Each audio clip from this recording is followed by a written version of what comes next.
कहानी की शुरुआत में हमें इलाई नाम के एक बच्चे को दिखाया जाता है जो अपने घर के बाहर भाग रहा होता है। तभी वो जमीन पर गिर जाता है। उसके फेस पर रिएक्शन हो जाता है।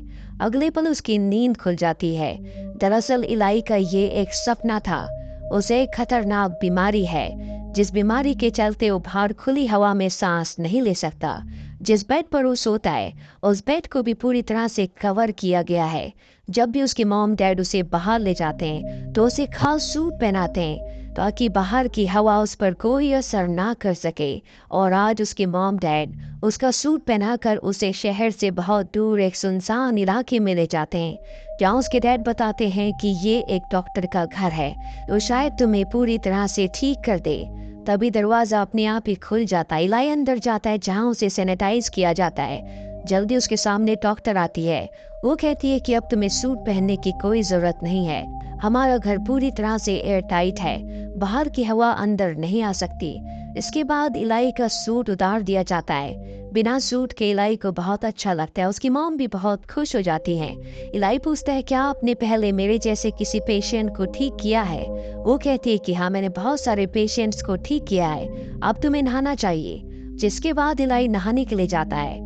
आज बहुत वक्त के बाद वो पानी से नहाया है, इसीलिए वो बहुत इमोशनल हो जाता है। उसकी आंखों में आंसू आ जाते हैं। इसके बाद डॉक्टर उसे उसका कमरा दिखाती है और कहती है कि तुम सो जाओ, हम तुमसे सुबह मिलेंगे।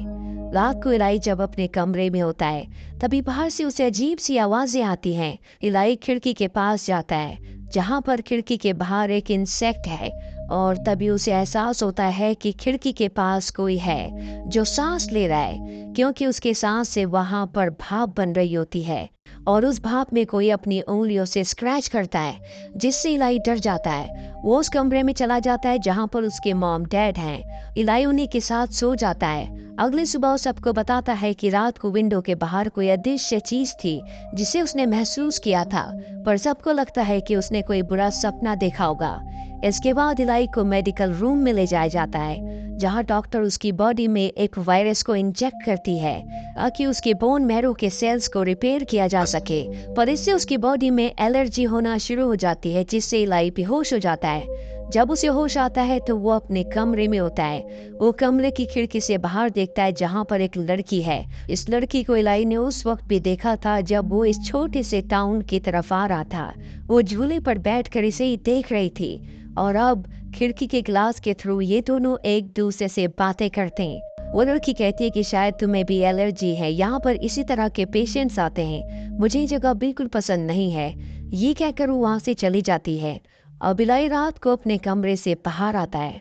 चारों तरफ अंधेरा है।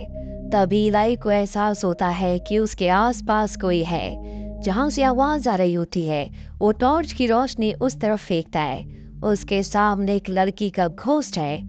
इलाई अपनी जान बचाकर भागता है, लड़की उसे चेज करती है। और ठीक उसी वक्त इलाई के डैड वहां पर आ जाते हैं और कहते हैं कि तुम्हें इस तरह से रात को घर के अंदर नहीं घूमना चाहिए।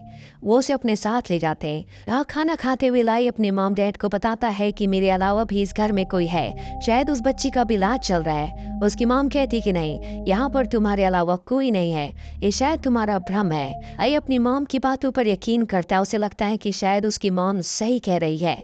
वो अपने कमरे में वापस आ जाता है और एक बार फिर से विंडो के पास उसे उसी लड़की का घोस्ट दिखता है, जो उसके पैर पकड़कर खींचना शुरू कर देती है। इलाई जोर जोर से चिल्लाता है। उसके मॉम डैड वहां पर आ जाते हैं, लेकिन उन्हें वहां पर इलाई के अलावा कोई नहीं दिखता। इलाई उन्हें बताता है कि मैंने उस लड़की को एक बार फिर से देखा था।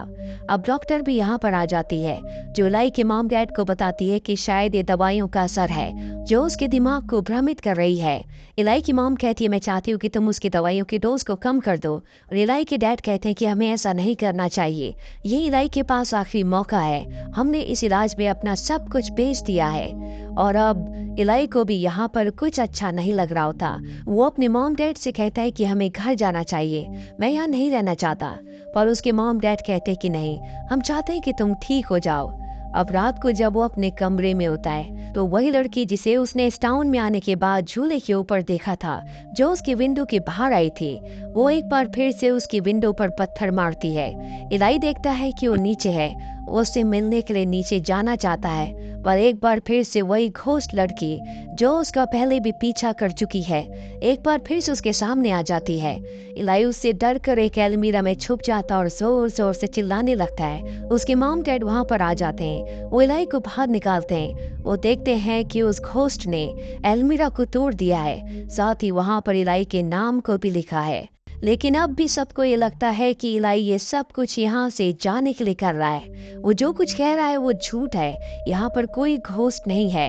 इलाई को भी कुछ समझ नहीं आता कि वो सबको यकीन कैसे दिलाए। वही लड़की जो उसकी विंडो के बाहर आती है, जिसका नाम हेली है, आज वो उससे मिलती है। इलाई बताता है कि यहाँ पर एक घोस्ट है जो मुझे मारना चाहता है। हेली उसे कहती है कि तुमसे पहले भी यहाँ पर कोई इलाज के लिए आया था, और जब उसके इलाज का 3rd स्टेज शुरू हुआ उसके बाद मैंने उसे कभी नहीं देखा, ना ही मैंने उसे बाहर जाते हुए देखा। और तभी इलाई को एहसास होता है कि उससे कुछ ही दूरी पर कोई है। वो हेली को वहीं पर छोड़कर उस तरफ जाता है। अभी कोई उसके पैर पकड़कर खींचना शुरू कर देता है। इलाई को कुछ नहीं दिख रहा होता कि उसके पैर कौन खींच रहा है। अभी उसकी नजर साइड के ग्लासेस में जाती है। वो देखता है कि 3 सोल्स उसके पैर खींच रही हैं, जो उसे खींचकर बाहर के दरवाजे तक ले जाती हैं और दरवाजा भी खोल देती हैं, जिस वजह से बाहर की हवा अंदर आना शुरू हो जाती है। बाहर की हवा अंदर आने की वजह से इलाई की बॉडी में एलर्जी होना शुरू हो जाती है, और इससे पहले कि उसे कुछ होता वहां पर डॉक्टर आ जाती है। इलाई बेहोश हो जाता है। कुछ देर के बाद उसे होश आता है तो वो अपने कमरे में होता है। बाहर हमें उसके डैड को डॉक्टर को दिखाया जाता है, जो आपस में कुछ बातें कर रहे हैं। पर जब इलाई की मॉम उनके पास जाती है तो दोनों के दोनों चुप हो जाते हैं। इलाई की मॉम समझ जाती है कि ये कुछ न कुछ उससे छुपा रहे हैं। इलाई की मॉम को इलाई की बहुत चिंता होती है, इसीलिए इलाई के पास जाती है और उसे अपने गले से लगा लेती है। तभी इलाई की नजर उस कबर्ड, उस अलमीरा पर पड़ती है जिसके अंदर वो छुपा था, जिसके बाहर घोस्ट ने उसका नाम लिखा था। और इलाई जब उसे उल्टा देखता है तो उसे समझ में आ जाता है कि ये ELI नहीं बल्कि 317 लिखा हुआ है। तो शायद उस मेडिकल रूम का कोड है जहाँ पर डॉक्टर उसे इलाज करने के लिए ले जाती है। साथ ही अब तक उसे ये भी समझ में आ चुका है कि घोस्ट उसे मारने ही नहीं बल्कि उसे यहाँ से निकालने की कोशिश कर रहे हैं। रात को सबके सोने के बाद इलाई उस मेडिकल रूम के बाहर जाता है, जहाँ पर वो कोड डालता है, जिसके बाद दरवाजा खुल जाता है। अंदर जाने के बाद उसे वहाँ पर उन सभी बच्चों की फाइल्स दिखती है जिनका इलाज यहाँ पर हो चुका है। अभी इलाई की नजर वहाँ पर रखे हुए एक लॉकर पर जाती है। वो उस लॉकर को खोलता है जिसके अंदर एक फाइल होती है। उसमें उन सब बच्चों की रिपोर्ट्स होती हैं जिनकी मृत्यु हो चुकी है। उसमें ये भी लिखा होता है कि कोई भी बच्चा 3rd स्टेज को पार नहीं कर पाया। वही कमरे में हमें इलाई की मॉम को दिखाया जाता है, जो इलाई के डैड से पूछती है कि डॉक्टर तुमसे क्या बात कर रही थी। वो बहुत ही निराश होते हैं। वो कहते हैं कि शायद हमारा बेटा इलाई यहाँ भी ठीक ना हो पाए और इस ट्रीटमेंट में उसकी जान का भी खतरा है। ये सुनकर इलाई की मॉम को बहुत गुस्सा आता है। वो अपने हस्बैंड से लड़ती और कहती है कि मैं अपने बेटे को लेकर यहाँ से जा रही हूँ। इनकी लड़ाई की वजह से डॉक्टर की नींद खुल जाती है। वो इनके कमरे में आती है और कहती है कि तुम्हें मुझ पर यकीन करना होगा, मैं तुम्हारे बेटे को ठीक कर सकती हूँ। तभी वहाँ पर इलाई आ जाता है और कहता है कि हमें यहाँ से जाना चाहिए। डॉक्टर के इलाज की वजह से कई बच्चों की मृत्यु हो चुकी है, मैं यहाँ पर नहीं रहना चाहता। पर अब डॉक्टर ने उसकी मॉम को कन्विंस कर दिया होता है, इसीलिए इलाई के मॉम डैड को ये लगता है कि इलाई यहाँ से जाने के लिए झूठ बोल रहा है। उसके डैड उसे धोखे से इंजेक्शन लगा देते हैं ताकि उसे नींद आ जाए।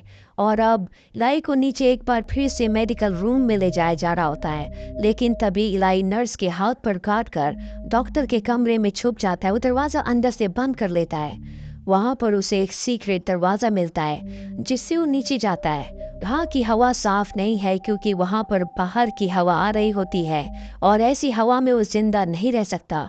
लेकिन फिर भी इलाई नीचे जाता है। उसकी बॉडी में रिएक्शन होना शुरू हो जाते हैं, जिसके बाद वो बेहोश हो जाता है। कुछ देर के बाद जब उसे होश आता है तो उसे एक जगह सलाखों के पीछे कैद किया होता है। इलाई को समझ में आ चुका है कि वो बिल्कुल ठीक है, आज तक उससे झूठ बोला गया था। वो बाहर की हवा में सांस ले सकता है।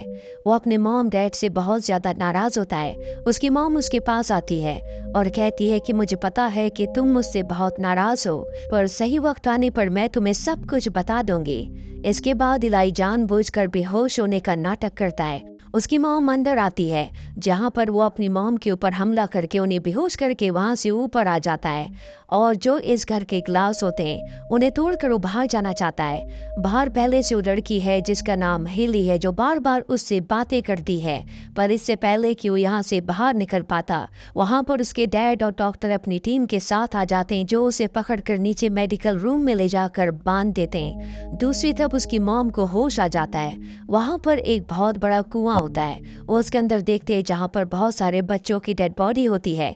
वो समझ जाती है कि उसके बेटे का भी यही हाल होने वाला है। चिल एक चाकू उठाकर वो ऊपर जाती है, जहाँ पर वो चाकू की नोक पर डॉक्टर से कहती है कि मेरे बेटे को छोड़ दो।